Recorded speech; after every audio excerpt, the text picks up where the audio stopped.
किसी समय की बात है।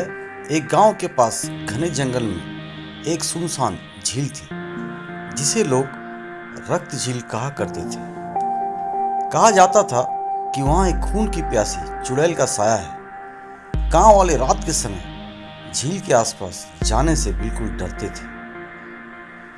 यह कहानी कई साल पुरानी थी।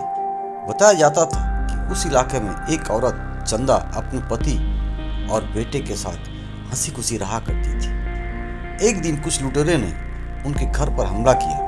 उन्होंने चंदा के परिवार को ही मार डाला और उसे बुरी तरह से घायल छोड़ दिया। चंदा ने अपने खून से लथपथ हालत में बदला लेने की कसम खाई, लेकिन उससे पहले ही उसकी जान चली गई। मरने से पहले उसकी आंखों में जलता हुआ गुस्सा और बदले की आग धधक रही थी। गांव वाले कहते थे कि उस दिन से चंदा की आत्मा चुड़ैल बन गई और वह झील के पास रहने लगी। उसका कहना था कि जब तक उसे इंसाफ नहीं मिलेगा वह हर इंसान की खून पिएगी और जो भी झील के पास आएगा उसे मार डालेगी। गांव में एक लड़का था, राजू, जो चुड़ैल और भूतों की बातों को अफवाह मानता था। उसने ठान लिया कि वह इस झील की सच्चाई का पता लगा के रहेगा। एक रात राजू झील के पास गया। आसमान काले बादलों से ढका था और ठंडी हवा झील के पानी को हिला रही थी। राजू ने झील के पास पहुंचकर आवाज लगाई, अगर कोई भूत या चुड़ैल है तो मेरे सामने आओ। अचानक झील का पानी लाल हो गया, मानो उसमें खून खुल गया। झील के बीचों बीच एक काली आकृति उभरी।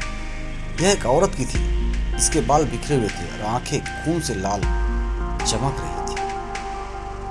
तुमने मुझे क्यों बुलाया? अब तुम नहीं बचोगे, वह चीखी। उसकी आवाज इतनी डरावनी थी कि राजू के रोंगटे खड़े हो गए थे। चुड़ैल ने हवा में उड़ते हुए राजू की ओर हाथ बढ़ाया। राजू ने खुद को छुड़ाने की कोशिश की, लेकिन चुड़ैल की ताकत बहुत ज्यादा थी। तभी उसने अपनी जेब में से गंगाजल की एक बोतल निकाली जो उसकी दादी ने दी थी। राजू ने गंगाजल चुड़ैल पर छिड़क दिया।